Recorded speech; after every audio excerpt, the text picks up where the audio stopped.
ನಾವೆಲ್ಲ civil vehicle ಓಡಾಡ್ತಿದ್ದು, ಯಾಕೆಂದ್ರೆ ಅಲ್ಲಿ ಟೆರರಿಸ್ಟ್ ಏರಿಯಾದ ಆರ್ಡರ್ ಹಂಗಿತ್ತು. ಜೀಪಲ್ಲಿ ಒಂದು 7-8 ಜನ ಹಿಂದೆ ಮುಂದೆ ಎಲ್ಲ ಕುತ್ಕೊಂಡು ಹೋಗಿದ್ವಿ. ಈಗ ರೋಡ್ ನೋಡಿದ್ವಿ, ಗಾಡಿಗೆಲ್ಲ ನಿಂತಿದೆ. ನಾವು ನೋಡ್ತೀವಿ ಸಿವಿಲಿಯನ್ನೆಲ್ಲ ಹೀಗೆ ಆ ಕಡೆ ತಿರುಗಿಸಿ ಹೀಗೆ ಡೌನ್ ಮಾಡಿದ್ದಾರೆ, ಕೈ ಹಿಂಗೆ ಊರ್ಕೊಂಡು ಬೆಂಡಾಗಿ ಮಲಗಿದ್ದಾರೆ. ನಾವು ಬಂದಾಗ ಗೊತ್ತಾಯ್ತು ಏನೋ ಇಲ್ಲಿ ಸಮಥಿಂಗ್ ಈಸ್ ರಾಂಗ್, ಅಲರ್ಟ್ ಅಂತ ಹೇಳಿ ಎಲ್ಲರೂ ಗನ್ನ ಇಟ್ಕೊಂಡ್ರು. ಒಳಗಡೆಯಿಂದನೇ ಎಲ್ಲ ಹೋದ್ವಿ. ನಾವು ಹತ್ತತ್ರ ಯಾವಾಗ ಹೋದ್ವು ಅವನು ಪಿಸ್ತೂಲ್ ಹಿಡಿದವನು ಓಡ್ ಬಂದ.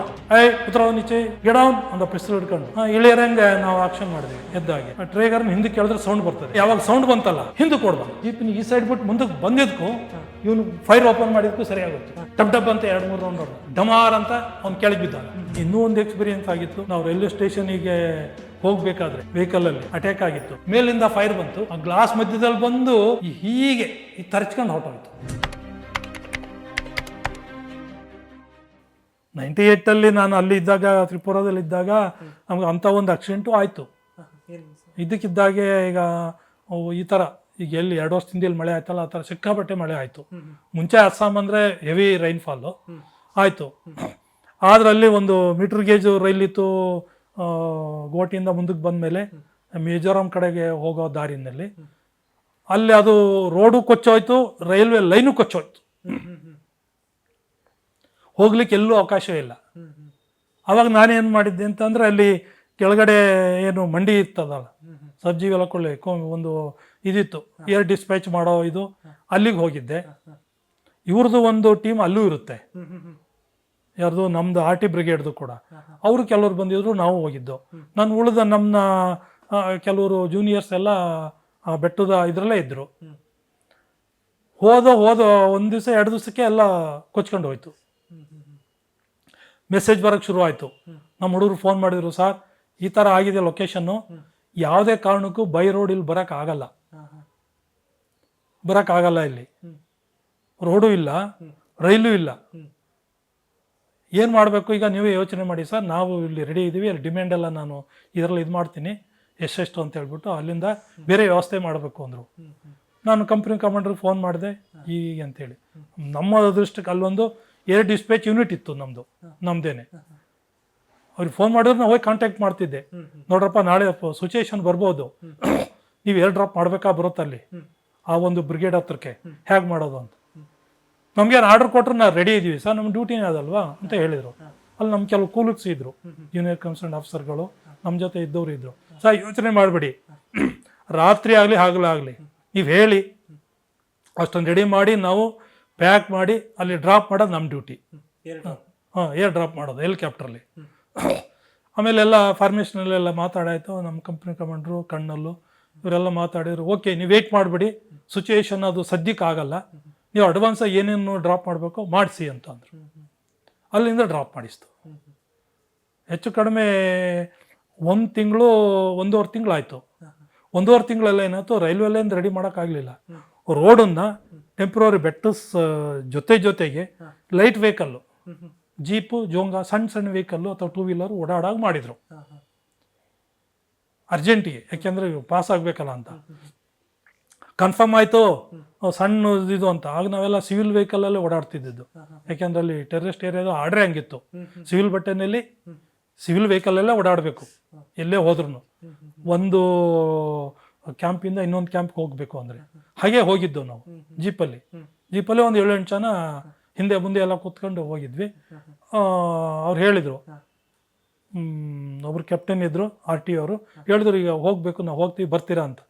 ನಾನು ಬರಲೇಬೇಕು, ನಂದು ಏನು ಕೆಲಸ ಇಲ್ಲ, ಇಲ್ಲಿ ಟೈಅಪ್ ಮಾಡಿದ್ದೀನಿ, ನೆಕ್ಸ್ಟು ಏನಾದ್ರು ಮಾಡಬೇಕು ಅಂದರೆ ನಾನು ಮೆಸೇಜ್ ಕೊಟ್ಟರೆ ಅವ್ರು ಮಾಡ್ತಾರೆ, ಎಲ್ಲ ಟೈಅಪ್ ಮಾಡಿದ್ದೀನಿ ಸರ್, ಬಂದುಬಿಡ್ತೀನಿ ನಾನು ಅಲ್ಲಿಗೆ ಅಂದೆ.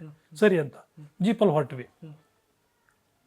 ಸುಮಾರು ಮಧ್ಯ ಬಂದಿದ್ದೀವಿ, ಇನ್ನು ಅರ್ಧ ಇದು ಡಿಸ್ಟೆನ್ಸ್ ಮುಂದಕ್ಕಿದೆ ನಮ್ಮ ಬ್ರಿಗೇಡ್ ಹತ್ರಕ್ಕೆ ಹೋಗ್ಲಿಕ್ಕೆ. ಹಿಂದಕ್ಕೂ ಅಷ್ಟೇ ಪಾಸ್ ಮಾಡಿ ಬಂದಿದ್ದೀವಿ. ಆಮೇಲೆ ಏನಾಯಿತು, ಬಂದ್ವಿ. ಹೀಗೆ ರೋಡ್ ನೋಡಿದ್ವಿ. ಮುಂದೆ ಒಂದು 100 ಮೀಟ್ರ್ ಮುಂದೆ ನೋಡಿದ್ರೆ ಎಲ್ಲ ವೆಹಿಕಲ್ಗಳು, ಸಿವಿಲ್ ಅವರು ಹೋಗ್ತಾ ಇದ್ರು. ಸಣ್ಣ ವೆಹಿಕಲಲ್ಲಿ, ಸಣ್ಣ ಆಟೋ ಥರ ಸಣ್ಣ ಜೀಪು, ಸಣ್ಣ ವೆಹಿಕಲ್, 2 ವೀಲರು ಎಲ್ಲ ಹೋಗೋರು ಅದರಲ್ಲೇನೆ. ಅಷ್ಟು ಜಾಗ ಮಾಡಿದ್ರು ಅಲ್ಲಿ. ಅದು ಟರ್ನ್ ಈಗ ಹೋಗಿ L ಶೇಪಲ್ಲಿ ಟರ್ನ್ ಆಗಬೇಕು. ಗಾಡಿಯಲ್ಲೆಲ್ಲ ನಿಂತಿದೆ. ಆಮೇಲೆ ಇನ್ನೊಂದು ಸ್ವಲ್ಪ ಮುಂದೆ ಹೊಡಿಯಪ್ಪ ನೋಡೋಣ ಅಂತ ಅಂದ್ರೆ ಮುಂದೆ ಹೋದ್ರೆ ನಾವು ನೋಡ್ತೀವಿ ಸಿವಿಲಿಯನ್ನೆಲ್ಲ ಹೀಗೆ ಈ ಬೆಟ್ಟ ಈ ಕಡೆ, ಇಲ್ಲಿ ರೋಡು, ಕೆಳಗಡೆ ಎಲ್ಲ ಡೌನ್ ಹಳ್ಳ, 100 ಫೀಟು ಕೆಳಗಡೆ. ಅಲ್ಲಿ ಲೊಕೇಶನ್ನೇ ಹಂಗೆ ಬೆಟ್ಟ ಸಾಲು ಆಗಿತ್ತು. ಅವಾಗ ಏನಾಯ್ತು, ಅವರು ಸಿವಿಲಿಯನ್ನೆಲ್ಲ ಹೀಗೆ ಆ ಕಡೆ ತಿರುಗಿಸಿಗೆ ಡೌನ್ ಮಾಡಿದ್ದಾರೆ. ಕೈ ಹಿಂಗೆ ಊರ್ಕೊಂಡು ಬೆಂಡಾಗಿ ಮಲಗಿದ್ದಾರೆ ಅವರು. ಅಂದ್ರೆ ಅವರು ತಿರುಗಿ ನೋಡೋ ಆಗಿಲ್ಲ. ಒಬ್ಬ ಏನ್ ಮಾಡಿದ್ದಾನೆ, ಅದು ನಮಗೆ ಅವ್ನು ಕಾಣ್ತಾ ಇಲ್ಲ. ಆ ಕಡೆಯಿಂದ ರೈಫಲ್ ಹಿಡ್ಕೊಂಡು ಒಬ್ಬ ದೂರದಲ್ಲಿದ್ದಾನೆ. ಅಂದ್ರೆ ಅವ್ರು ವಸೂಲ್ ಮಾಡ್ತಾ ಇದ್ದಾರೆ ಟೆರರಿಸ್ಟ್ಗಳು, ದುಡ್ಡು ಒಡವೆ ಮಾಡ್ತಾ ಇದ್ದಾರೆ. ಇವನು ಒಂದು ಪೆಸ್ತಲ್ ಹಿಡ್ಕೊಂಡು ಇಲ್ಲಿ ಬಂದ್ ಗಾಡಿಗಳನ್ನೆಲ್ಲ ಸ್ಟಾಪ್ ಮಾಡೋದು, ಅವ್ರನ್ನೆಲ್ಲ ಇಳಿರಿ, ಅಲ್ಲಿ ಹೋಗಿ ಈಗ ಮಲಕಳಿಗೆ ಹೇಳೋ ಕೊಡುದು ಅಂತ ಪೊಸಿಷನ್ ಮಾಡಿಸ್ತಾ ಇದ್ದಾನೆ. ನಮ್ಮ ವೆಹಿಕಲ್ ಹೋಯ್ತಲ್ಲ, ನಮಗೆ ಗೊತ್ತಾಗುತ್ತೆ ಏನೋ ಸಮಥಿಂಗ್ ಈಸ್ ರಾಂಗ್ ಅಂತ. ನಿಮ್ಮ ಹತ್ರ ಎಕ್ವಿಪ್ಮೆಂಟ್ಸ್ ಏನಿರಲ್ಲ? ಇತ್ತು, ಎಕ್ವಿಪ್ಮೆಂಟ್ ಎಲ್ಲ ಇತ್ತು, ಎಲ್ಲ ಹತ್ರ ರೈಫಲ್ ಇತ್ತು. ನನ್ನ ಹತ್ರ ಸ್ಟೈನ್ ಇತ್ತು ಚಿಕ್ಕದು, ಅವ್ರದ್ದೆಲ್ಲ ರೈಫಲ್ ಇತ್ತು. ರೈಫಲ್ ಅಂದ್ರೆ ಅಲ್ಲಿ ಹೇಳಿದ್ನಲ್ಲ ಸಿವಿಲ್ ಡ್ರೆಸ್ ಅಲ್ಲಿ, ಇಲ್ಲಿವರೆಗೆ ರೈನ್ ಕೋಟ್ ಹಾಕೊಂಡು AK-47 ಇನ್ಸೆನ್ಸ್ ಎಲ್ಲ ಅವರು ಇಲ್ಲಿ ನೇತಾಕೊಂಡಿದ್ರು. ಒಳಗಡೆ ಕಾಣ್ತಿರ್ಲಿಲ್ಲ. ನಾವು ಹೋಗ್ಬೇಕಾದ್ರೆ ಸುಮ್ಮನೆ ಹೋಗ್ತಿರ್ಲಿಲ್ಲ, ಎಲ್ಲರ ಹತ್ರನೂ ಇತ್ತು. ಅದು ಹಾಕೊಂಡು ಒಂದೊಂದು ಶಾಲನ್ನ ಸ್ವಲ್ಪ ಚಳಿಯೋದಲ್ಲ ಹೀಗೆ, ಈಗ ಇದು ಜಾಕೆಟ್ ಇಲ್ಲಿವರೆಗಿದೆ, ಇಲ್ಲಿಂದ ಹಾಕೊಂಡು ಅದು ಫೋಲ್ಡ್ ಮಾಡಿದ್ರೆ ಚಿಕ್ಕದಾಗುತ್ತಲ್ಲ, ಹೀಗೆ ಇದ್ರು ಎಲ್ಲರೂ. ಬೆಟ್ಟ ಸಾಲಲ್ಲಿ ಹೆಂಗೆ ಪೊಸಿಷನ್ ಅಲ್ಲೇ ಹೋಗೋದು, ಸುಮ್ಮನೆ ಹೋಗ್ತಿರಲ್ಲ, ಹೀಗೆ ಹಿಡ್ಕೊಂಡೇ ಇದ್ರು. ಮುಂದೆ ಅವರು ಡ್ರೈವರ್ ಒಬ್ಬ ಇದ್ದ, ಕ್ಯಾಪ್ಟನ್ ಇದ್ರು, ನಾನು ಬ್ಯಾಕ್ ಸೈಡಲ್ಲಿ ಲೆಫ್ಟ್ ಸೈಡಲ್ಲಿ ನಾನಿದ್ದೆ, ರೈಟ್ ಸೈಡಲ್ಲಿ ಇನ್ನೊಂದಿಬ್ರು ಇದ್ರು, ಹಿಂದೆ ಇನ್ನೊಂದು 3 ಜನ ಕೂತಿದ್ರು. ಅಂದ್ರೆ ಒತ್ತೊತ್ತಿಗೆ ಭಾಳ ಕಂಜೆಸ್ಟೆಡ್ ಆದ್ರೂ ಇದ್ದು. ಡ್ರೈವರ್ ಇದ್ದ. ನಾವು ಬಂದಾಗ ಗೊತ್ತಾಯ್ತು ಏನೋ ಇಲ್ಲಿ ಸಮಥಿಂಗ್ ಈಸ್ ರಾಂಗ್, ಅಲರ್ಟ್ ಅಂತ ಹೇಳಿದ್ವಿ. ಅವ್ರ ಕ್ಯಾಪ್ಟನ್ ಹೇಳೋ ಅಲರ್ಟ್ ಸಾಬ್, ಸ್ವಲ್ಪ ಹುಷಾರಾಗ್ಬೇಕು ಈಗ ನಾವು. Okay sir, you are ready ಅಂತ ಎಲ್ಲರೂ ಗನ್ನ ಇಟ್ಕೊಂಡ್ರು. ಒಳಗಡೆಯಿಂದನೇ ಒಂದು ಬೆಡ್ಶೀಟ್ನು ಹಾಕಿದ್ರು, ಏನಾದ್ರು ಲಾಸ್ಟ್ ಇದು ಮುಂದೆ ಹೋಗಿ ಕಂಡ್ರೆ ಅಂತ ಬೆಡ್ಶೀಟ್ ಹಾಕಿದ್ರು. ಬೆಳಗಿನ ಟೈಮು ಇನ್ನೂ ಹಾಕೊಂಡು ಎಲ್ಲ ಹೋದ್ವಿ. ಹತ್ತತ್ರ ಯಾವಾಗ ಹೋದ್ವು, ಅವನು ಪಿಸ್ತೂಲ್ ಹಿಡಿದವನು ಓಡ್ ಬಂದ. ಅವ್ರನ್ನ ಉತ್ತರ ನೀಚೆ, ಗೆಟ್ ಡೌನ್ ಅಂದ ಪಿಸ್ತೂಲ್ ಹಿಡ್ಕೊಂಡು. ಗೆಟ್ ಡೌನ್ ಅಂತ ಅಂದ. ಇಳಿಯರಂಗೆ ನಾವು ಆಕ್ಷನ್ ಮಾಡಿದ್ವಿ ಎದ್ದಾಗೆ. ನಮ್ಮ ಕ್ಯಾಪ್ಟನ್ ಇದ್ದರು ಹಿಂದಕ್ಕೆ ನೋಡಿ ಅವ್ನಿಗೆ ಹೇಳಿದ್ರು, ಈಗ ಹೇಳಿದ್ರು ಹಿಂದಿದ್ದವ್ರಿಗೆ. ಆಮೇಲೆ ಹಿಂದಿದ್ದು ಏನೇನು ಮಾಡ್ದ, ಟ್ರೇಗರ್ನ ಹಿಂದಕ್ಕೆ ಕೇಳಿದ್ರೆ ಸೌಂಡ್ ಬರ್ತದೆ, ಹಿಂದಕ್ಕೆ ಕೇಳ್ದ. ಅಂದ್ರೆ ಅವರು ಬ್ಯಾಕ್ ಸೈಡಲ್ಲಿ ಹಿಂಗೆ ಕೂತಿರ್ತಾರೆ, ಮುಂದಿರೋರು ಹೀಗಿದ್ರೆ ಸೈಡವ್ರು ಹೀಗಿದ್ರೆ, ಅವ್ರು 3 ಜನ ಹಿಂದಕ್ಕೆ ಆಟೋದಲ್ಲಿ ಕೂರ್ತಾರಲ್ಲ, ಆಟೋದಲ್ಲಿ ಕೂರ್ತಾರಲ್ಲ, ಹಿಂದಕ್ಕೆ ಮೂವ್ ಮಾಡ್ಕೊಂಡು ಕೂರ್ತಿದ್ರು. ಅದು ಈಜಿ ಅವ್ರಿಗೆ, ಅಷ್ಟು ಈಜಿನೂ ಕೂಡ ಹಂಗೆ ಕೂರೋದು. ರೈಟ್ ಸೈಡಲ್ಲಿ ಇದ್ದನು ಆ ಕಡೆ, ನಾನು ಈ ಕಡೆ ಇದ್ದೆ, ಮಧ್ಯದಲ್ಲಿ ಒಬ್ರು ಕ್ಯಾಪ್ಟನ್ ಮುಂದಿದ್ರು, ಹೀಗಿದ್ರು. ಅವನು ಅಂದವನು ಯಾವಾಗ ಸೌಂಡ್ ಬಂತಲ್ಲ, ಹಿಂದಕ್ಕೆ ಓಡ್ ಬಂದ. ಅವ್ನಿಗೇನೋ ಡೌಟ್ ಬಂದ್ಬಿಡ್ತು, ಪಿಸ್ತೂಲ್ ಇಟ್ಕೊಂಡು ಹಿಂದಕ್ಕೆ ಹಿಂಗೆ ಈ ಜೀಪಿನ ಈ ಸೈಡ್ ಬಿಟ್ಟು ಮುಂದಕ್ಕೆ ಬಂದಿದ್ಕು ಇವನು ಫೈರ್ ಓಪನ್ ಮಾಡಿದ್ಕು ಸರಿಯಾಗೋಯ್ತು. ಹಿಂದಿದ್ನಲ್ಲ ಪಿಸ್ತೂಲ್ ಇಟ್ಕೊಂಡು ಗೆಟ್ ಡೌನ್ ಅಂತ ಹಿಂಗಿದ್ದ, ನಿಂಗೆ ತಿರುಗೋ ಅಷ್ಟೊತ್ತಿ ಹೀಗೆ ಇದ್ನಲ್ಲ, ಡಬ್ ಅಂತ 2-3 ರೌಂಡ್ ಹೊಡೆದ, ಡಮಾರ್ ಅಂತ ಅವ್ನು ಕೆಳಗೆ ಬಿದ್ದ. ಬಿದ್ದ ತಕ್ಷಣ ನಾವೇನ್ ಮಾಡ್ದೋ, ಕ್ಯಾಪ್ಟನ್ ಹೇಳಿದ್ರು ಗೆಟ್ ಡೌನ್, ಟೇಕ್ ಪೊಸಿಷನ್ ಅಂದ್ಬಿಟ್ರು. ಎಲ್ಲ ಕೆಳಗಿಳಿದು ಈ ಕಡೆ ಕಾವಲೆ ಕಡೆ ಹಳ್ಳದ ಕಡೆ ಪೊಸಿಷನ್ ತಗೊಂಡ್ಬಿಟ್ರು. ಕೆಳಗಿಳಿದು ಕೆಲವರು ಆ ಕಡೆಗೆ ಹೋದ್ರು, ನಾನು ಹೇಳಿದೆ ಸ್ಪ್ರೆಡ್ ಆಗಿ ಒಂದೇ ಕಡೆ ಇರಬೇಡಿ, ಹಿಂದಕ್ಕೆ ಮುಂದಕ್ಕೆ ಓಡಿ ಎಲ್ಲ ಅಂತ ಹೇಳ್ಬಿಟ್ಟು. ಹೀಗೆ ಬಿದ್ದಾಗಲೇ ಮಲ್ಕೊಂಡೆ ಆ ಕಡೆ ಈ ಕಡೆ ಎಲ್ಲ ಹೋದ್ರು. ಇಷ್ಟಾಗಿ ಅವನ ಕಡೆ ಯಾವಾಗ ಬಿದ್ದ, ಮೇಲ್ಗಡೆ ಒಂದು 3-4 ಜನ ಇದ್ರು, ಅವರು ನೋಡ್ತಾನೆ ಇದ್ರು, ಅವರು ವಾಚ್ ಮಾಡ್ತಾನೆ ಇದ್ರು. ಇದು ಎಷ್ಟು ಬೇಗ ನಡೀತು ಅಂದ್ರೆ ಸೆಕೆಂಡ್ ಒಳಗೆ ಆಗೋಯ್ತಿದ್ದು, ಒಂದು 2-3 ಸೆಕೆಂಡ್ ಒಳಗೆ. ಇವನು ಹೀಗೆ ಅಂದದ್ಕು ಆ ಸೌಂಡ್ ಬಂದದ್ಕು ಅವ್ನು ಹಿಂದಕ್ಕೆ ಓಡಿ ಬಂದಿದ್ಕು ಇವನು ಫೈರ್ ಓಪನ್ ಮಾಡಿದ್ಕು, ಆಟೋಮೆಟಿಕ್ ಫೈರ್ ಓಪನ್ ಮಾಡಿದ. ಓಪನ್ ಮಾಡಿದ ತಕ್ಷಣ ಎಲ್ಲ ಕೆಳಗೆ ಜಂಪ್ ಮಾಡ್ಬಿಟ್ಟು, ಒಬ್ರು ಇರಲೇ ಇಲ್ಲ. ಆ ಕಡೆ ವೆಹಿಕಲ್ ನಿಂತಿದ್ದು ಅಲ್ಲಿ ಸಿವಿಲ್ ವೆಹಿಕಲ್ಗಳು, ಅದ್ರ ಕೆಳಗೆ ಕೇಳಿದ್ರು, ಈ ಕಡೆ ಹೋದ್ರು. ಅಲ್ಲಿ ಫೈರಿಂಗ್ ಶುರು ಆಯ್ತು, ಮೇಲಿಂದ ಫೈರಿಂಗ್ ಶುರು ಆಯ್ತು. ಈ ಕಡೆಯಿಂದ ನಾವು ಫೈರಿಂಗ್ ಶುರು ಮಾಡಿದ್ವಿ. ನನ್ನ ಫಸ್ಟ್ ಎಕ್ಸ್ಪೀರಿಯನ್ಸ್, ನಾವು ಫೈಟಿಂಗ್ ಪಾರ್ಟಿ ಅವರಲ್ಲ, ಆದರೂ ಆ ಟೈಮ್ನಲ್ಲಿ ನಾವು ಮಾಡಲೇಬೇಕೇನಾದ್ರು. ಶುರುವಾಯಿತು, ಫೈರಿಂಗ್ ಶುರುವಾಯಿತು. ಆದರೂ ನಾವು ಇವ್ರು ಹೇಳ್ತಾ ಇರೋರು ಹೆಚ್ಚಿಗೆ ರೌಂಡನ್ನ ವೇಸ್ಟ್ ಮಾಡಬೇಡಿ, ಆ ಕಡೆ ನಾವು ಫೈನ್ ಮಾಡಿದ್ರೆ ಮಧ್ಯದಲ್ಲಿ ಮಾಡಬೇಡ, ಇಲ್ಲೊಬ್ಬ ಮಾಡಿದ್ರೆ ಅಲ್ಲೊಬ್ಬ, ಹೀಗೆ ಸಣ್ಣಗೆ ಮಾಡಿ ಒಂದೊಂದು ಅವ್ರಿಗೆ ಗೊತ್ತಾಗಬೇಕು ಇವರು ವಿತ್ ಎಕ್ವಿಪ್ಮೆಂಟ್ ಬಂದಿದ್ದಾರೆ ಅಂತ. ಯಾವಾಗ ಈ ಕಡೆಯಿಂದ ಇಲ್ಲಿದ್ದವರು ಅಲ್ಲಿಗೆ ಹೋಗಿ ಅಲ್ಲೊಬ್ಬ ಮಾಡಕ್ಕೆ ಹಿಡ್ದ, ಆ ಕಡೆ ಒಬ್ಬ ಮಾಡಕ್ಕೆ ಹಿಡ್ದ, ಕೆಳಗಡೆಯಿಂದ ಪೊಸಿಷನ್ ತಗೊಂಡು ಮರೆಯಲ್ಲಿ ಇಲ್ಲೂ ಮಾಡಕ್ಕೆ ಹಿಡ್ದ್ರಲ್ಲ, ಮುಂದಿದ್ನಲ್ಲ ಅವ್ರನ್ನೆಲ್ಲ ವಸೂಲು ಮಾಡ್ತದ್ನಲ್ಲ ಅವನು ಓಡ್ದ ಮೇಕತ್ತಿ. ಅವ್ರು ಏನೇನೋ ಭಾಷೆಲಿ ಮಾತಾಡ್ಕೊಂಡ್ರು ಇದು ನಾವು ಇದು ಮಾಡ್ತಾ ಇರೋದು ಗೊತ್ತಾಗಿ ನಾವು ಆಕಸ್ಮಿಕವಾಗಿ ಹೋಗಿದ್ದು, ನಮ್ಗೆ ಇಲ್ಲಿ ಈ ಥರ ಇದೆ ಅಂತ ನಮ್ಗೇನು ಗೊತ್ತಿಲ್ಲ, ಆಕಸ್ಮಿಕವಾಗಿ ಹೋಗಿದ್ದು ನಮ್ಮ ಪ್ಲೇಸಿಗೆ ಹೋಗ್ಬೇಕು ಅಂತ. ಆಟೋಮೆಟಿಕ್ಕಾಗಿ ಅವ್ರು ಸಿಗಿ ಹಾಕೊಂಡ್ರು, ನಾವು ಸಿಗಿ ಹಾಕೊಂಡು ಯಾವಾಗ ಅಲ್ಲಿಂದ ಇಲ್ಲಿವರೆಗೆ ಫೈರ್ ಶುರು ಆಯ್ತಲ್ಲ, ಇಲ್ಲಾಡು ಅಂತ ಇವ್ರಿಗೆ ಗೊತ್ತಾಗೋಗ್ಬಿಡ್ತು ಯಾರೋ ನಮ್ಗೆ ಹಿಡಿಲಿಕ್ಕೆ ಬಂದಿದ್ದಾರೆ ಅಂತ. ಓಡಿದ್ರು. ಓಡಿದ ತಕ್ಷಣ ಫೈರ್ ಮಾಡ್ತಾನೆ ಇದ್ರು ಅವರು. ಅಲ್ಲಿದ್ಕೊಂಡು ಸಿವಿಲಿಯನ್ನೆಲ್ಲ ಕೆಳಗಿಳಿರಿ ನೀವು, ಇನ್ನ ಮರೆಗೆ ಬನ್ನಿ ಅಂತ ಹೇಳ್ದು. ಮರೆಗೆ ಬಂದರು. ಫೈರ್ ಆಗುವಾಗಲೇ ನಾವು ಹೇಳ್ದು, ನೀವು ಇಮಿಡಿಯೇಟಾಗಿ ಅಲ್ಲಿ ಇರಬೇಡಿ, ಮೇಲೆ ಕೆಳಗೆ ಇಳಿರಿ, ಬಿದ್ರು ಬೀಳಿ ಕೆಳಗಡೆ, ಪೆಟ್ಟಾದ್ರಾಗಲಿ ಕೆಳಗೆ ಇಳಿದು ಬಿಡಿ, ನೀವು ರೋಡ್ ಬಿಟ್ಟು ಕೆಳಗೆ ಬನ್ನಿ ಅಂತ ಹೇಳ್ತಾನೆ ಇದ್ದು. ಅದರಲ್ಲೊಬ್ಬ ಬರುವಾಗ ಸ್ವಲ್ಪ ಆತರ ಗಾಬರಿ ಬರುವ ಎದ್ದು ನಿಂತ್ಕೊಂಡು ಬರಕ್ಕೆ ಹೋಗಿದ್ದಾನೆ. ಅವ್ರು ಮಾಡಿದ್ರಲ್ಲ ಫೈರು, ಅದು ಅವನಿಗೊಂದು ಹೊಡೀತು.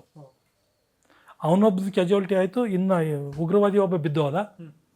ಬಾಕಿಯವರೆಲ್ಲ ಓಡಿದ್ರು. ಇವ್ರು ಓಡಿದ್ರು ಅಂತ ಗೊತ್ತಾಯಿತು ಅಂದ ತಕ್ಷಣ ನಾವು ಸ್ವಲ್ಪ ಸ್ಪ್ರೆಡ್ ಆಗಿ ದೂರದಿಂದ ನೋಡಿದ್ವಿ. ಅವ್ರು ಓಡ್ತಾ ಇದ್ದಾರೆ ಗೊತ್ತಾಯಿತು. ಬಟ್ ನಮ್ಮ ಹತ್ರ ಅಷ್ಟೊಂದು ಮದ್ದುಗುಂಡು ಇಲ್ಲ. ಹೋಗಿರಿ ಅವ್ರನ್ನ ಅಟ್ಯಾಕ್ ಮಾಡಿ ಹಿಡಿಯೋ ಅಷ್ಟು ಇಲ್ಲ, ಲಿಮಿಟೆಡ್ ಅಲ್ಲಿ ತಂದಿದ್ದು. ನಾವೇನು ಇದಕ್ಕೆ ಫೈಟಿಂಗಿಗೆ ಅಂತ ಬಂದಾರಲ್ವಲ್ಲ.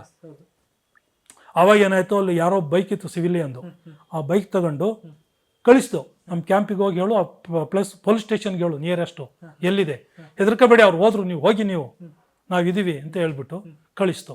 ನಮ್ಮವ್ರನ್ನ ಒಬ್ಬನ ಜೊತೆಲಿ ಕಳಿಸ್ತು. ಪೊಲೀಸ್ಗೆ ಇನ್ಫಾರ್ಮ್ ಮಾಡಿದ್ರು, ಪ್ಲಸ್ ನಮ್ಮ ಇದಕ್ಕೂ ಇನ್ಫಾರ್ಮ್ ಮಾಡಿದ್ದು ಕ್ಯಾಂಪ್ಗೆ. ಅವರೆಲ್ಲ ಬಂದರು, ನಮ್ಮ ಕ್ಯಾಂಪ್ನವರು ಹತ್ರದವರು ಬಂದು ಮತ್ತೆ ಫಾಲೋ ಮಾಡಿದರು. ಬಟ್ ಇದೊಂದು ಕ್ಯಾಜುಯಾಲಿಟಿ ಆಗಿತ್ತಲ್ಲ ಇವಂದೋದು, ಇದು ಪೊಲೀಸು ಎಲ್ಲ ಬಂದರು. ರಾತ್ರಿ ಎಲ್ಲ ಕ್ಯಾಂಪ್ಗೆ ಹೋಗಿ ನಮ್ಮ ಕ್ಯಾಂಪಲ್ಲಿ ನಡೀತು ಇದೇನೆ. ಮುಂದೆ ಏನು ಮಾಡಬೇಕು, ಹೇಗೆ ಏನು ಎತ್ತ. ಪೊಲೀಸವ್ರು ಕಂಪ್ಲೇಂಟ್ ಲಾಡ್ಜ್ ಮಾಡ್ಕೊಂಡ್ರು, ಇದು ಟೆರರಿಸ್ಟು ಮಾಡಿದ್ದು ಅದು ಎಲ್ಲ ಗೊತ್ತಾಯಿತು. ಇವೆಲ್ಲ ಇನ್ನು ಫಾರ್ಮಾಲಿಟೀಸ್ ಇದ್ದೇ ಇರುತ್ತಲ್ಲ, ಅದೆಲ್ಲ ಮಾಡಿದರು. ಅದು ನಂದೊಂದು ಎಕ್ಸ್ಪೀರಿಯನ್ಸು ಆಗಿದ್ದು. ಯಾವಾಗ ಏನು ಬೇಕಾದ್ರೂ ಆಗ್ಬೋದು. ಹೀಗೆ ಇದೇ ಥರ ಇನ್ನೂ ಒಂದು ಎಕ್ಸ್ಪೀರಿಯನ್ಸ್ ಆಗಿತ್ತು. ನಾವು ರೈಲ್ವೆ ಸ್ಟೇಷನಿಗೆ ಹೋಗಬೇಕಾದ್ರೆ ವೆಹಿಕಲಲ್ಲಿ ಅಟ್ಯಾಕ್ ಆಗಿತ್ತು. ಅಟ್ಯಾಕ್ ಆದರೆ ಈಗ ನಾವು LPT ಅಂತ ದೊಡ್ಡ ಗಾಡಿ, ಅದರಲ್ಲಿ ಇಬ್ಬರು ಕೂರ್ಬೋದು ಸೆಕೆಂಡ್ ಸೀಟಲ್ಲಿ. ಡ್ರೈವರ್ ಇಲ್ಲಿದ್ದ, ಡ್ರೈವರ್ ಯಾವಾಗಲೂ ಈಗ ಮುಂದಕ್ಕೆ ಹೀಗೆ ಮಾಡ್ತಿರ್ತಾನೆ. ಇಲ್ಲಿ ಲಾಸ್ಟಲ್ಲಿದ್ದೆ ನಾನು ಹಿಂದಕ್ಕಿದ್ದೆ. ಮಧ್ಯದಲ್ಲಿ ಇದ್ದವರು ಇನ್ನೊಬ್ರು ಸುಬೇದಾರ್ ಜಾ ಅಂತೇಳಿ ಬಿಹಾರದವರು, ಅಲ್ಲಿ ಕೂತಿದ್ರು ಅವರು. ಮೇಲಿಂದ ಫೈರ್ ಬಂತು, ಆ ಗ್ಲಾಸ್ ಮಧ್ಯದಲ್ಲಿ ಬಂದು ಅವ್ರು ಹೀಗೆ ಕೂತಿದ್ರಲ್ಲ, ಹೀಗೆ ತರ್ಚ್ಕೊಂಡು ಹೊರಟೋಯ್ತು. ಗಾಡಿಗೆ ಅಟ್ಯಾಕ್ ಮಾಡಿದ್ದಾರೆ, ಬಟ್ ಸ್ಪೀಡಲ್ಲಿ ಹೋಗುವಾಗ ಹಿಂದೆ ಮುಂದೆ ಆಯ್ತದೆ ಆಗಿತ್ತು ಅವ್ರಿಗೆ ಜಾ ಅಂತ. ಆಮೇಲೆ ಬೇರೆದೇನೋ ಅವಕಾಶ ಆಗಿಲ್ಲ, ನಾವು ಹೋಗ್ಬಿಟ್ಟು ಫಾಸ್ಟಾಗಿ ರೈಲ್ವೆ ಸ್ಟೇಷನ್ಗೆ ಹೋಗುವಾಗ ಅದೊಂದು ಹ್ಯಾಪನಿಂಗ್ ಆಯಿತು. ನಮಗೇನೂ ಆಗಿರಲಿಲ್ಲ. ಅವ್ರಿಗೆ ಹಾಸ್ಪಿಟ್ಲಿಗೆ ಅಡ್ಮಿಟ್ ಮಾಡಿ ಸ್ವಲ್ಪ ಇಲ್ಲಿ ಜಾಸ್ತಿ ಆಗಿಲ್ಲ, ಭಯ ಬಿದ್ದುಬಿಟ್ಟಿದ್ರು ಮನುಷ್ಯ ಭಾಳ. ಅದೊಂದು ಈ ಥರ ಸಣ್ಣ ಪುಟ್ಟದ್ದು ನಡೀತಾನೆ ಇರ್ತವೆ. ಅಲ್ಲಿಂದ 30 ವರ್ಷ ಮುಗಿಸಿ ಸೇಫ್ ಆಗಿ ಬಂದ್ವಿ. ಆದರೆ ಒಂದು ವಿಷಯ ಅಂತೂ ನಾನು ಹೇಳ್ತೀನಿ, ಇತ್ತೀಚೆಗೆ ನಾವು ಕೆಲವೊಂದು ಆ್ಯಕ್ಟಿವಿಟೀಸ್ ನೋಡ್ತೀವಲ್ಲ, ಮಿಲಿಟ್ರಿಯವರು ತಮ್ಮ ಕೆಲಸ ತಾವು ಮಾಡೇ ಮಾಡ್ತಾರೆ. ಯಾವತ್ತೂ ಅವರ ಇದರಲ್ಲಿ ಏನು ವ್ಯತ್ಯಾಸ ಆಗಲ್ಲ. ಯಾಕೆಂದ್ರೆ ನಾವು ಎರಡೂ ಲಾದಲ್ಲಿ ಇದಾಗಿರ್ತೀವಿ, ಬಂಧಿಸಿರ್ತೀವಿ ನಾವು, ಮಿಲಿಟ್ರಿ ಲಾ ಅನ್ನೋಲ್ಲೂ ಸಿವಿಲ್ ಲಾ ಅನ್ನೋಲ್ಲೂ. ಆದರೆ ನಾವು ಅದ್ರ ಬದಲಾಗಿ ಯಾರೇ ನಾನೇ ಆಗಿರ್ಬೋದು, ಬೇರೆಯವರೇ ಆಗಿರ್ಬೋದು, ಯಾರೇ ಆಗಲಿ, ಸರ್ವಿಸಲ್ಲಿ ಇರೋರಾಗಿರ್ಬೋದು, ಬೇರೆ ಏನೂ ಕೇಳಲ್ಲ, ಬೇರೆ ಏನೂ ಕೇಳಲ್ಲ ಹೊರಗಡೆಯಿಂದ. ಈಗ ನಾವು ಹೊರಗಡೆಯವ್ರನ್ನ ಏನೂ ಕೇಳಲ್ಲ. ಬಟ್ ಏನು ಅಂದರೆ ಅವ್ರ ರೆಸ್ಪೆಕ್ಟ್ ಒಂದೇ ನಾವು ಅವರಿಂದ ರೆಸ್ಪೆಕ್ಟ್ ಮಾಡೋದು. ರೆಸ್ಪೆಕ್ಟ್ ಒಂದು ಕೊಟ್ಟರೆ ಸಾಕು ಸಿವಿಲಿಯನ್ನು, ನಮ್ಗೆ ಇನ್ನೇನು ಬೇಕಾಗಿಲ್ಲ. ಆದರೆ ದುಃಖದ ವಿಷಯ ಏನು ಅಂತ ಅಂದರೆ, ಎಂತೆಂಥದೋ ಇದಾದಾಗ ಆಪೋಸಿಟ್ ಪಾರ್ಟಿಯವರೇ ಆಗಿರ್ಬೋದು, ಬೇರೆಯವರೇ ಆಗಿರ್ಬೋದು, ಇದ್ರ ಬಗ್ಗೆ ಕಾಮೆಂಟ್ಸ್, ಅನ್ನೆಸರಿ ಕಾಮೆಂಟ್ಸ್ ಮಾಡೋದು. ಈಗ ಸರ್ಜಿಕಲ್ ಆಯಿತು, ಸ್ಟ್ರೈಕ್ ಆಯಿತು, ಅದ್ರ ಬಗ್ಗೆ ಇಲ್ಲದ ಕ್ವಶನ್ ಮಾಡೋದು, ಕೇವಲವಾಗಿ ಅದ್ರ ಬಗ್ಗೆ ಹೇಳೋದು. ಇದು ನೀವು ಮಾತಾಡ್ತಾ ಇರೋ ವಿಷಯಗಳು ಸರ್ಕಾರಕ್ಕೆ ಇರ್ಬೋದು, ರೂಲಿಂಗಲ್ಲಿ ಇರೋರ್ಗೆ ಇರ್ಬೋದು, ಆದರೆ ಎಫೆಕ್ಟ್ ಅದು ಸೋಲ್ಜರ್ ಮೇಲೆ ಆಗುತ್ತೆ ಅನ್ನೋದನ್ನ ಅರ್ಥ ಮಾಡ್ಕೋಬೇಕು ಅವ್ರು. ಹೌದು, ಸೋಲ್ಜರ್ ಇರೋದಕ್ಕೆ ನಾವು ಇವತ್ತಿಲ್ಲಿ ಹೌದು, ಈಗ ಅಷ್ಟು ತಮ್ಮ ಲೈಫನ್ನೇ ಮುಡುಪಾಗಿಟ್ಟು ಸರ್ಜಿಕಲ್ ಸ್ಟ್ರೈಕ್ ಅಂದ್ರೆ ಸಾಮಾನ್ಯವಾದ ವಿಷಯ ಅಲ್ಲ. ಅಂಥದನ್ನ ಮಾಡದವ್ರಿಗೆ ಅದ್ರ ಬಗ್ಗೆ ನೀವು ಡೌಟ್ ವ್ಯಕ್ತಪಡಿಸಿ ಅದು ಹಾಗೇ ಇಲ್ಲ ಅಥವಾ ಅದು ಹಾಗಾಗಿಲ್ಲ ಹೀಗಾಗಿಲ್ಲ ನೀವು ನಿಂದನೆ ಮಾಡೋದಾರೆ, ಅವ್ರು ಅಪೋಸ್ ಮಾಡೋದಾರೆ, ನೀವು ಸರ್ಕಾರದವನ್ನ ನಿಮ್ಮ ಇದರಲ್ಲಿ ಆಡಳಿತದಲ್ಲಿ ಇರೋರು ಮಾಡಿ, ಏನು ಬೇಕಾದ್ರೂ ಮಾಡಿ. ಸೈನ್ಯದ ಬಗ್ಗೆ ಇವ್ರು ಕೇಳೋಕೆ ಹೋಗ್ಬಾರ್ದು, ಯಾವುದೇ ಕಾಮೆಂಟ್ಸ್ ಮಾಡೋಕೆ ಹೋಗ್ಬಾರ್ದು. ಪಬ್ಲಿಕ್ಕಿಂದ ಸೋಲ್ಜರ್ ಕೇಳೋದು ಇದೇನೆ. ನೀವು ರೆಸ್ಪೆಕ್ಟ್ ಕೊಡಿಯಪ್ಪ ಸಾಕು, ನಿಮ್ಮ ಹತ್ರ ಏನು ದುಡ್ಡು ಕಾಸು ನಿಮ್ಗೆ ಕೊಡಿ ನಮಗೆ ಹಾಗೆ ಹೀಗೆ ಅಂತ ಯಾರೂ ಕೇಳಲ್ಲ. ಹಂಗೊಂದೇ ಕೇಳಿದ್ರೆ ದೇಶ ಇರಲ್ಲ. ಈಗಿಲ್ಲಿ ಕೆಲವೆಲ್ಲ ಲಂಚಗುಳಿಗಳು ಮಾಡ್ತಾರಲ್ಲ, ಆ ಥರ ಏನಾದರೂ ಬಾರ್ಡ್ರಲ್ಲಿ ಸೋಲ್ಜರ್ಗಳು ಇಷ್ಟು ನೀವು ಕೊಟ್ಟರೆ ನಾವು ಅಲ್ಲಿ ಮುಂದೆ ನಿಮಗೆ ಸೇಫ್ ಮಾಡ್ತೀವಿ, ಕಾಶ್ಮೀರದಲ್ಲಿ ಅಥವಾ ಪಂಜಾಬಲ್ಲಿ, ರಾಜಸ್ಥಾನದಲ್ಲಿ, ಗುಜರಾತಲ್ಲಿ, ಇಲ್ಲಾಂದ್ರೆ ಇಲ್ಲ ಅಂದರೆ ಮಣಿಪುರದಲ್ಲೆಲ್ಲ ಕಥೆ ಏನಾಗಬೇಕು? ಅದೇನು ನಾವು ಅಕ್ಸೆಪ್ಟ್ ಮಾಡಲ್ಲ. ನೀವು ಗೌರವ ಕೊಡಿಯಪ್ಪ, ಒಂದು ರೆಸ್ಪೆಕ್ಟ್ ಕೊಡಿ, ಒಂದು ಎನ್ಕರೇಜ್ ಕೊಡಿ ಸಾಕು. ಈಗೇನು ಬೇಡ, ಇಲ್ಲಿ ಅಟ್ಲೀಸ್ಟು ಸೈನಿಕರಿಗೆ, ಮಾಜಿ ಸೈನಿಕರಿಗೆ ನೀವು ಸ್ಟೇಟ್ ಗೌರ್ಮೆಂಟ್ ಅವ್ರದ್ದು ಏನಾದ್ರು ಕೆಲಸ ಇದ್ದರೆ ಅದನ್ನ ಮಾಡಿ, ರೆಸ್ಪೆಕ್ಟಾಗಿ ಮಾಡಿಕೊಡಿ ಸಾಕು. ಇನ್ನೇನು ನಿಮ್ಮನ್ನೇನು ಕೇಳಲ್ಲ. ಅವ್ರಿಗೆ ಕೊಡೋದ್ರಲ್ಲೇ ಸಾಕು, ಸ್ಯಾಟಿಸ್ಫೈ ಆಗಿರ್ತೀವಿ. ಯಾಕೆಂದ್ರೆ ನಾವು ಅನುಭವಿಸಿದ್ದು ನೋಡಿ ನಾವು ಇಷ್ಟಾಗಿ ಬಂದಿದ್ದೀವಲ್ಲ, ನಮ್ಮ ಪುಣ್ಯ ಸಾಕು ಲೈಫಲ್ಲಿ. ಇನ್ನೂ ಒಂದು ಹೇಳಬೇಕು ಅಂದರೆ, ಈ ದೇಶದಲ್ಲಾಗಲಿ ಪ್ರಪಂಚದಲ್ಲಾಗಲಿ ಈಗೇನು ನಾವು ಹೇಳ್ತೀವಲ್ಲ, ಇವನು ಕರ್ಮ ಮಾಡಿದ್ದಾನೆ, ಪಾಪ ಮಾಡಿದ್ದಾನೆ, ಇವನು ಪುಣ್ಯ ಮಾಡಿದ್ದಾನೆ ಅಂತ, ಆ ಪಾಪ ಮಾಡೋಕ್ಕೆ ಅವಕಾಶಗಳು ನಮ್ಮ ಮಿಲಿಟ್ರಿಯವ್ರಿಗೆ ಬಹಳ ಕಡಿಮೆ, ಚಾನ್ಸಸ್ ಸಿಗಲ್ಲ, ಮಾಡೋದು ಕಡಿಮೆನೇ. ಯಾಕೆಂದರೆ ಬೆಳಗಿಂದ ಸಂಜೆವರೆಗೆ ನಾವು ಬರೀ ಎಂಗೇಜಲ್ಲೇ ಇರ್ತೀವಿ. ನಾಳೆ ಇವತ್ತು ರೆಡಿ ಆಗಬೇಕು, ನಾಡೋದಕ್ಕೆ ಇವತ್ತು ರೆಡಿ ಆಗಬೇಕು, ಇವತ್ತಿನ ಸಿಚುವೇಶನ್ ನಿಭಾಯಿಸ್ಬೇಕು, ಇದರಲ್ಲೇ ಇರ್ತೀವಿ. ಬೇರೆ ಯೋಚನೆ ಮಾಡೋಕ್ಕೆ ನಮಗೆ ಟೈಮೇ ಇಲ್ಲ. ಸಿಕ್ಕಿದ್ದು ಸ್ವಲ್ಪ ಟೈಮ್ನಲ್ಲಿ ನಾವು ರೆಸ್ಟ್ ಮಾಡೋಕ್ಕೂ ಕೂಡ ನಮಗೆ ಒಂದು ನೆಮ್ಮದಿಯಾಗಿರಬೇಕು ಅಂದರೆ ಅಷ್ಟರಲ್ಲೇ ನಮ್ಮ ಟೈಮ್ ಮುಗಿದೋಗಿರ್ತದೆ. ಇನ್ನೆಲ್ಲೂ ಟೈಮೇ ಸಿಗಲ್ಲ. ಈ ಹೊರಗಡೆ ಆಗಿ ಯಾವ ಪ್ಲ್ಯಾನ್ ಮಾಡಿ ನಾನು ಅದನ್ನು ಮಾಡಬೇಕು, ಹಿಂಗೆ ಮಾಡಬೇಕು, ಇವನಿಗೆ ಮೋಸ ಮಾಡಬೇಕು, ಇಲ್ಲಿ ಇದನ್ನು ಗೌರ್ಮೆಂಟಿಂದ ಹೆಂಗೆ ಲಪ್ಟಾಯಿಸ್ಬೇಕು, ಇವು ಮಾಡೋಕ್ಕಲ್ಲ ಅವಕಾಶವೇ ಇಲ್ಲ. ಹೇಳಬೇಕು ಅಂದ್ರೆ ನಮಗೆ ಭಾಳ ಕಡಿಮೆ ಅವಕಾಶ. ಅಂಥ ಒಂದು ಲೈಫು ಒಂದು ರೀತಿಲಿ ಇದು ಒಳ್ಳೆಯದೇ ಅನ್ನಿಸ್ತದೆ ನನಗೀಗ. ಈಗ ಇದನ್ನೆಲ್ಲ ನೋಡಿ ನಾನು ಸುಮಾರು ವರ್ಷ ಆಯಿತು ಇಲ್ಲಿ ಬಂದಮೇಲೆ, ಯಾವುದೇ ಸೋಕಿ ಆಗಲಿ, ಯಾವುದೇ ಒಂದು ಇದಾಗಲಿ, ಯಾವುದೇ ಆಸೆ ಇಲ್ಲ ನನಗೆ. ಬರೋದು ಮುಂಚೆನೇ ಯಾವಾಗ 96-97ರಿಂದನೇ ನಾನ್ ವೆಜ್ ಎಲ್ಲ ಬಿಟ್ಟು ಆಧ್ಯಾತ್ಮದ ಕಡೆಗೆ ನಂದು ಏನಿದ್ರು ಯೋಚನೆ ಆಧ್ಯಾತ್ಮದ ಕಡೆಗೆ. ಈಗ ನನಗೆ ಗೊತ್ತಾಗಿದೆ, ಈಗ ನಾವೇನು ನೋಡ್ತೀವಿ ಇದು ಯಾವುದೂ ಸತ್ಯ ಅಲ್ಲ. ನಾನು ಸತ್ಯ ಅಲ್ಲ, ನೀವು ಸತ್ಯ ಅಲ್ಲ, ಇದು ಕಣ್ಣಲ್ಲಿ ಕಾಣೋದು ಯಾವುದೂ ಸತ್ಯ ಅಲ್ಲ. ಎಲ್ಲವೂ ಟೆಂಪ್ರವರಿ. ಅಷ್ಟಕ್ಕಾಗಿ ಇಷ್ಟೊಂದು ಹೋರಾಟ ಮಾಡಿ, ಇಷ್ಟೊಂದು ಹೊಡೆದಾಟ ಮಾಡಿ ಏನು ಉಪಯೋಗ ಏನೂ ಇಲ್ಲ. ಅವ್ರವ್ರ ಡ್ಯೂಟಿ ಅವ್ರು ಮಾಡ್ಕೊಂಡು ಹೋದ್ರೆ ಸಾಕಾಗಿದೆ. ಆಗಿಂದ ಎಲ್ಲ ಯಾವುದೂ ಇಲ್ಲ. ನಮ್ಮದು ಸಿಂಪಲ್ ಆಗಿರ್ತೀನಿ. ನಮ್ಮ ಮನೆ ಕೆಲಸ ಆಯಿತು, ನಾವಾಯಿತು, ಹೀಗೆ. ಏಕೆಂದರೆ ಎಲ್ಲ ಅನುಭವಿಸಾಗಿದೆ. ಭಾಳಷ್ಟು ಗಳಿಸಿದ್ದೀನಿ. ಕಳ್ಕೊಂಡಿರೋದಕ್ಕಿಂತ ನಾವು ಪಡ್ಕೊಂಡಿರೋದೇ ಜಾಸ್ತಿ ಮಿಲ್ಟ್ರಿಯಿಂದ. ಸಾಕು, ನೆಮ್ಮದಿ ಇದೆ, ಸ್ಯಾಟಿಸ್ಫ್ಯಾಕ್ಷನ್ ಇದೆ. ಸರ್ವಿಸ್ ಮಾಡಿದ್ದಕ್ಕೆ ನಮಗೇನು ತಪ್ಪಾಗಲಿಲ್ಲ ಅಂತ. ಮಾಡಿದ್ದೀವಿ. ಹೌದು, ನಮ್ಮ ಫಾದರು ತೀರಿದಾಗಲೂ ಬರೋಕ್ಕಾಗಲಿಲ್ಲ, ಮದರ್ ತೀರ್ಕೊಂಡಾಗೂ ಬರೋಕ್ಕಾಗಲಿಲ್ಲ. ಯಾಕೆಂದ್ರೆ ಸಿಚುಯೇಷನ್ನೇ ಆಗಿರುತ್ತೆ. ಈಗ ನಾನು ಮಣಿಪುರದಲ್ಲಿದ್ದೆ 2000 ನಮ್ಮ ತಾಯಿ ತೀರ್ಕೊಂಡ್ರು ಅಂತ ಮೆಸೇಜು ಇಲ್ಲೇ ಇದ್ದರು.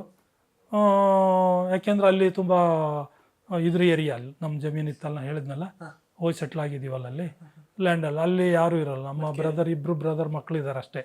ಬಾಕಿಯವರೆಲ್ಲ ಔಟಲ್ಲೇ ಇದೀವಿ. ಮಡಿಕೇರಿ ಅಲ್ಲ, ಶನಿವಾರ ಸಂತೆ ಇದು ಈ ಕಡೆ, ಅರ್ಕಲಗೂಡು ಮಧ್ಯೆ, ಎರಡೂ ಕಡೆ ಬಾರ್ಡರ್. ಹಾಂ, ಇನ್ನೂ ಮುಂದಕ್ಕೆ ಶನಿವಾರ ಸಂತೆ ಆ ಕಡೆಗೆ ಒಂದು ಹಳ್ಳ ಇದೆ. ಹಳ್ಳ ದಾಟಿದ್ರೆ ಕೊಡಗು, ಈ ಕಡೆಗೆ ಅರ್ಕಲಗೂಡು, ಹಾಸನ ಜಿಲ್ಲೆ ಮಧ್ಯದಲ್ಲಿರೋದು. ಯಾಕೆಂದ್ರೆ ಅಲ್ಲಿ ಮುಳುಗಡೆ ಆದವರಿಗೆ ಪ್ಲೇಸ್ ಅಲ್ಲಿ ಕೊಟ್ಟರು, ಅಲ್ಲೋ ಸೆಟ್ಲ್ ಆದ್ವಿ. ಕೂಡ್ ರಸ್ತೆ ಅವಳು ಭಾಳ ಹಿಂದೆ, ಶನಿವಾರ ಸಂತೆಯಿಂದ ಆಚೆಗೆ ಅದು ಆ ಕಡೆಗೆಲ್ಲ. ಇದು ಇನ್ನು ಈ ಕಡೆಗೆ ಬರ್ತದೆ. ಶನಿವಾರ ಸಂತೆಯಿಂದ ಅರ್ಕಲಗೂಡು ಕಡೆಗೆ ಈ ಕಡೆಗೆ ಬರಬೇಕು.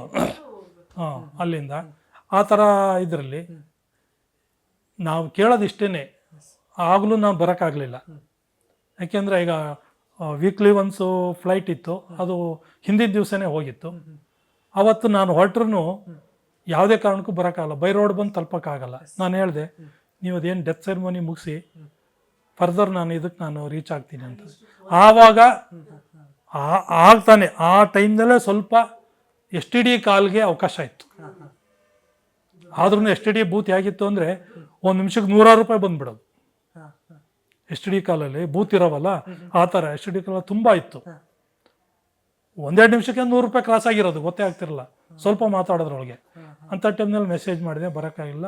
ಆಮೇಲೆ ಹೊರಟೆ, ಅವತ್ತೇ ನನಗೆ ಎಲ್ಲ ರೆಡಿ ಮಾಡಿ ಕಳಿಸಿದ್ರು. ಬರೋಕ್ಕಾಗಲಿಲ್ಲ ಆ ಟೈಮ್ಗೆ. ಈಗ ಇಲ್ಲಿದ್ರೂ ಕೆಲವು ಟೈಮ್ ಹಂಗೆ ಆಗುತ್ತೆ, ಏನು ಮಾಡೋಕ್ಕಾಗಲ್ಲ. ಅದಕ್ಕೆ ಎಲ್ಲಿವರೆಗೆ ನಮ್ಮ ಇದಿರುತ್ತೋ ಅಲ್ಲಿವರೆಗೆ ಇದ್ದಾಗ ಅವ್ರನ್ನ ಚೆನ್ನಾಗಿ ನೋಡ್ಕೊಂಡಿದ್ದು, ನಮ್ಮನೆಲ್ಲೇ ಇಟ್ಕೊಂಡಿದ್ದೆ, ನಮ್ಮ ತಾಯಿನ ನಮ್ಮ ಮಿಸ್ಸಸ್ಸೇ ಇಟ್ಕೊಂಡಿದ್ದು ಮಕ್ಕಳ ಜೊತೆಯಲ್ಲಿ. ಆಮೇಲೆ ಬಂದು ಏನು ಕ್ರಿಮೇಷನ್ ಮಾಡ್ಬೇಕಾಯ್ತೋ ಅವನ್ನೆಲ್ಲ ಮಾಡ್ಕೊಂಡ್ವಿ. ಅಷ್ಟು ಬಿಟ್ಟರೆ ಬಾಕಿದು ಏನಿಲ್ಲ. ಇದೀಗ ಸರ್ ಫಸ್ಟ್ನಲ್ಲಿ ನಮಗೇನು ಅಂದರೆ ಅಷ್ಟು ಮಾಡ್ಕೊಬಂದರು ಯಾವುದೇ ಒಂದು ಇದಾಗ್ದಾಗೆ ತಲುಪಿ ಇಲ್ಲೂ ಕೂಡ ನೆಮ್ಮದಿಯಾಗಿ ಇರೋಕ್ಕೆ ದೇವರು ಅವಕಾಶ ಕೊಟ್ಟಿದ್ದಾನೆ. ಅಷ್ಟೇ ಸಾಕು ನಮಗೆ. ಈಗ ಸರ್ ನಿಮ್ಮ ಫ್ಯಾಮಿಲಿ ಬಗ್ಗೆ ಹೇಳೋದಿದೆ. ಫ್ಯಾಮಿಲಿ ಬಗ್ಗೆ ಅದೇ ಎಲ್ಲ ನಮ್ಮದು ಎಲ್ಲ ಮಿಲ್ಟ್ರಿ ಅನುಭವ ಇರೋರೆ. ಆದ ನಂತರ ಹೇಳಿದ್ನಲ್ಲ, ನನಗೇನು ಹೆಚ್ಚು ಆಕಾಂಕ್ಷೆಗಳಿಲ್ಲ.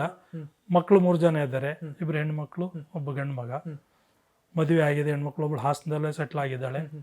ಅವ್ರ ಯಜಮಾನರು ಬಂದು ಇದರಲ್ಲಿ ಹಾರ್ಟಿಕಲ್ಚರ್ ಡಿಪಾರ್ಟ್ಮೆಂಟಲ್ಲಿ ಸೂಪರಿಂಟೆಂಟ್ ಆಗಿದ್ದಾರೆ. ಇನ್ನೊಬ್ಳು ಮಗಳು ಬೆಂಗಳೂರಲ್ಲಿದ್ದಾಳೆ, ಅವಳು BE ಸಿವಿಲ್ ಮಾಡಿದ್ಲು. ಅವರ ಯಜಮಾನರು ಕೂಡ ಮೆಕ್ಯಾನಿಕಲ್ ಇಂಜಿನಿಯರು, ಅಲ್ಲಿ ವರ್ಕ್ ಮಾಡ್ತಾ ಇದ್ದಾರೆ. ಮಗ ಸಾಫ್ಟ್ವೇರ್ ಇಂಜಿನಿಯರು, ಅವನು ಬೆಂಗಳೂರಲ್ಲೇ ವರ್ಕ್ ಮಾಡ್ತಾನೆ. ಈಗ ನಾವಿಬ್ಬರು ಇಲ್ಲಿದ್ದೀವಿ. ಬೇಕು ಅಂದಾಗ ಅವ್ರು ಬರ್ತಾರೆ ಹೋಗ್ತಾರೆ. ಮಗ ಸಾಟರ್ಡೆ ಸಂಡೇ ಹಿಂಗೆ ಬರ್ತಾನೆ ಮಧ್ಯದಲ್ಲಿ. ನಾವು ಬೇಕು ಅಂದಾಗ ಹೋಗ್ತೀವಿ, ರೌಂಡ್ ಹಾಕೊಂಡು ಬರ್ತೀವಿ.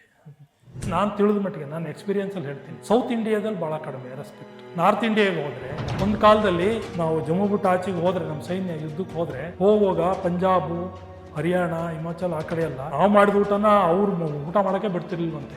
ಮನೆಯಿಂದ ಮಾಡಿ ತಂದು ವೆಹಿಕಲ್ ಕೊಡೋರಂತೆ. ಕೆಲವು ಟೈಮು ದೊಡ್ಡ ದೊಡ್ಡ ಮಿನಿಸ್ಟರ್ಗಳೇ ಆಗಿರ್ಬೋದು, ದೊಡ್ಡ ದೊಡ್ಡ ವ್ಯಕ್ತಿಗಳು ಗನ್ಗೆ ಹೆದರ್ದು ಹೋದ್ರು ಮೀಡಿಯಾದವ್ರಿಗೆ ಹೆದರ್ಬೇಕಾಗುತ್ತೆ. ಬೇರೆ ಎಲ್ಲ ಮಾಡ್ತೀರಾ, ಇದರಲ್ಲೂ ನೀವು ಒಂದು ಸ್ವಲ್ಪ ಸಹಾಯ ಮಾಡಿ ನಮ್ಮ ಡಿಫೆನ್ಸ್ ಅವರಿಗೆ, ಮಿಲಿಟರಿ ಅವರಿಗೆ. ಆಗ ಇದರಿಂದ ಭಾಳ ಎಫೆಕ್ಟ್ ಆಗ್ತದೆ. ಇನ್ನೇನು ಕೇಳಲ್ಲ ನಾವು ಸರ್ಕಾರದಿಂದಾಗಲಿ ರಾಜ್ಯ ಸರ್ಕಾರ. ಅವ್ರಿಗೆ ಕೊಡಬೇಕಾದ ಫೆಸಿಲಿಟಿನ ಕೊಡಿ. ಅವ್ರದ್ದು ಏನಾದ್ರು ಪ್ರಾಬ್ಲಮ್ ಅಂದ್ರೆ ನೀವು ಅಟ್ಲೀಸ್ಟ್ ಬೇಗ ಅದನ್ನು ನೀವು ವಿಚಾರಿಸ್ಬಿಟ್ಟು ಅವರಿಗೆ ಸರಿ ಮಾಡ್ಕೊಡಿ. ಇಷ್ಟೇ ಕೇಳೋದು, ನಾವು ಇನ್ನೇನು ಕೇಳಲ್ಲ.